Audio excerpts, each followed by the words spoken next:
The Hangout Bonus in Disney Dreamlight Valley is potentially one of the most important mechanics in the game, if not the most important mechanic in the game. Setting yourself up for success is important no matter what your gameplay style is because you will always need resources. As of the Hercules update, the game now boasts 69 villagers across the base game and all the DLCs. If you have not purchased the DLCs, you will have 55 villagers. I wanted to get this video out ahead of the Honeyglow Woods release, as the adventure pack will be bringing 3 new villagers to the game and presents a good opportunity to correct any poor assignment choices you may have made early in the game, and may or may not still be suffering the consequences of. In this video, I'm going to break down the way I have my villagers assigned and explain why, in my opinion, this is the most ideal setup. If you were anything like me in the early stages of the game, you may have assigned villager roles based solely on what felt right in the moment. Goofy and Moana both like fishing, so assigning them that role made sense. Scrooge loves treasure, let's have him be mining. Remy loves to cook and Wally loves plants, let's have them be gardeners. For no reason in particular, let's have Merlin and Anna be foragers, because that will be important, I'm sure. And on it went until you realize you probably should have planned this spread out better. It's important to understand what each role actually does for you and what the different bonuses are.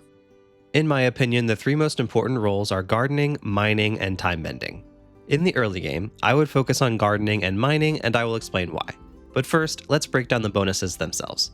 For every villager you have assigned to a role, and at level 10 friendship, you increase the bonus yield of that role by 10%, beginning at a 60% chance of a +1 bonus item with 1 level 10 villager. With 5 level 10 villagers, you have a guaranteed +1 bonus item. And at 15 level 10 villagers, you have a guaranteed +4. This guaranteed +4 range is the ideal place to be for most bonuses. You can go up as high as the amount of villagers in your valley. For example, 25 villagers at level 10 in the same role would provide a guaranteed +9.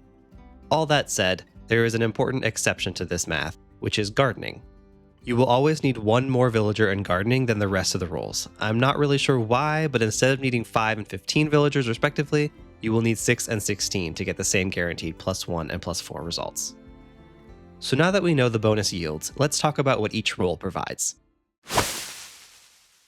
A gardening villager will provide a bonus crop for every crop harvested, assuming you have at least 6 level 10 gardeners. If not, you're not guaranteed a bonus item but still have a chance at one, which increases by 10% until you have 6 villagers. So if I have 6 gardening villagers at level 10 and I'm hanging out with a level 10 gardening villager, I will get an extra crop every time I harvest one. If I have 16 gardening villagers at level 10, I will gain 4 bonus crops every time a crop is harvested. The reason the gardening role is so important, especially in the early game, is because gardening is arguably the most effective way to earn star coins. In the early stages, this would be things like canola and onions, but in the late game onward, pumpkins are the best source of income you will find. Star coins are hugely important at every stage of the game, whether it's from upgrading your Scrooge store, Remy's restaurant, your player house, or any of the many stalls that require upgrading. It's also used for purchasing items from the Scrooge store, and if you're an avid decorator like me, you will be burning through those coins very quickly. One thing to note is that you will want ample free space around your farms because the sheer volume of bonus crops you will start getting is intense. Having 2 gardening companions equipped will help with this, as they will pick up a lot of these crops for you, as well as award some bonus crops of their own. In the early game, these companions will be rabbits, which you can get by feeding carrots to the rabbits in the peaceful meadow a few times. They will want to play chase, so you'll need to follow them for a bit before they will stop and let you feed them. Mining is also very important at every stage of the game, but particularly in the early stages when you need lots of stone and iron. Mining villagers function slightly differently than other roles. They will only award duplicates of the last thing mined from a mining node, so whatever pops out of the node as it breaks is the thing the villager is going to give you a bonus of. For nodes with visible gems, this is usually a gem. The interesting thing about mining villagers, however, is the way they interact with the Miracle Pickaxe potion. This potion makes it so that every strike with your pickaxe produces a resource. For nodes with visible gems, it will produce a gem with every strike. With a mining villager hanging out with you, it will cause them to duplicate every resource that is mined from the node instead of just the final one. This is invaluable when mining for specific gems or resources. Mining companions work the same way as gardening ones. They will pick up the items from the ground and have a chance to duplicate them. In the early game, the easiest mining critters to obtain are raccoons from the Forest of Valor. They like blueberries, but they are very easily spooked. You'll need to approach slowly and only advance when it's sitting down. Timebending is where my major screw-ups really began. Like many, I assigned Gaston, Rapunzel, and Eve to timebending since I had access to them at the same time I got access to timebending, not truly understanding what it was. This ended up working in my favor, but later choices did not. Timebending is a system of random chance. If you're looking for a specific thing, it could be a very long time before you finally get one to spawn. But there is one way to affect your odds, and that is timebending villagers. But not just any villagers from specific franchises. When I finally got around to rebalancing my rules and finally getting Merlin out of Foraging, I was dismayed to learn that in order to craft the timebending training manuals, you needed 10 wooden ores, 10 pink bows, and 10 dingle hoppers. Somehow, after all this time, I still did not have 10 of any of those items. This is because I didn't have characters from all of the franchises associated with those items assigned to the timebending role. To increase your odds of getting a wooden ore, you need a character from the Moana universe hanging out with you. For the pink bow, a Mickey and Friends character, and for the dingle hopper, a Little Mermaid character. They don't have to be timebending companions, but they should be because even having them doesn't guarantee frequent finds of the item you need. So when it does finally drop, you will want that item duplicated by +4 at a minimum. It wasn't until I started this process that I realized why so many people prioritize timebending above all other roles. It's extremely time-consuming and nearly impossible otherwise. It turns out there is a whole list of timebending gifts that have franchise bonuses.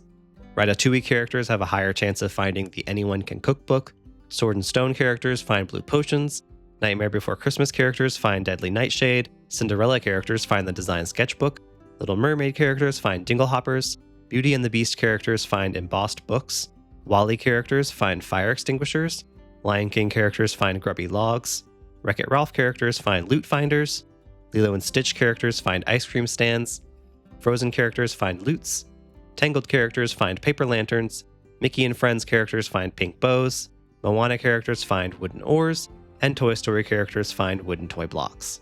So in hindsight, if I were starting from scratch, I would reserve one character from each of these franchises for timebending because there are exactly 15 items with these bonuses. But if I were going to prioritize any of these over others, it would be Moana, Little Mermaid, and Mickey and Friends. Or converting timebenders after the fact will be an even more miserable process than it already is. Beyond these gifts, the other categories of items you can collect while timebending are timebending parts, the basic resource used most frequently, fragments, a resource that changes daily and is used for craftable furniture, and perhaps most importantly, mist. Unlike Dreamlight magic, mist can be collected outside of royal duties. It can be collected through timebending, and your villagers will duplicate it for you. And you will need a lot of mist to craft all the timebending furniture and to craft and power the ancient machines, some of which, like the vacuum, are invaluable.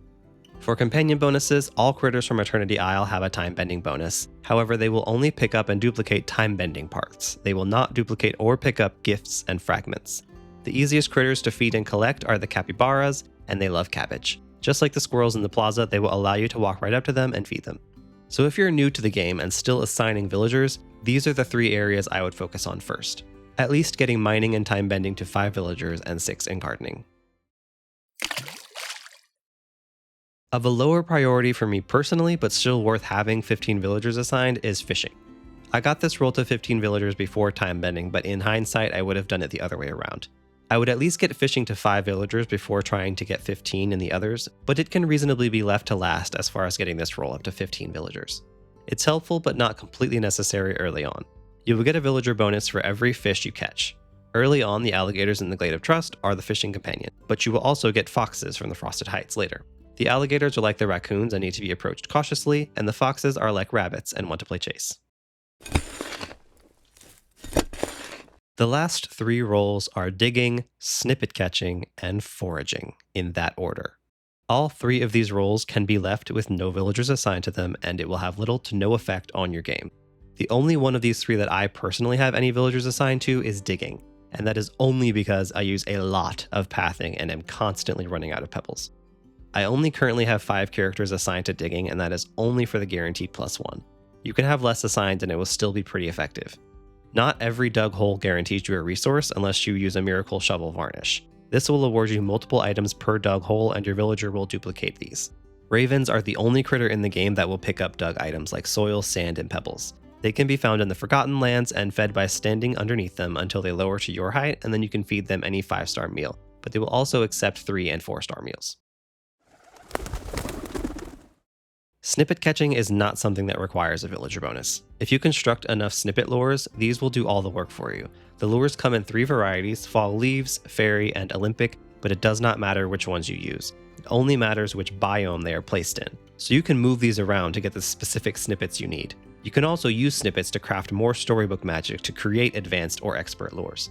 Or you can do royal duties in Storybook Vale, whichever you prefer. All critters from Storybook Vale will award bonus snippets. The easiest to tame are the owls in the Bind and Library of Lore. They allow you to approach just like the capybaras, and they love barley.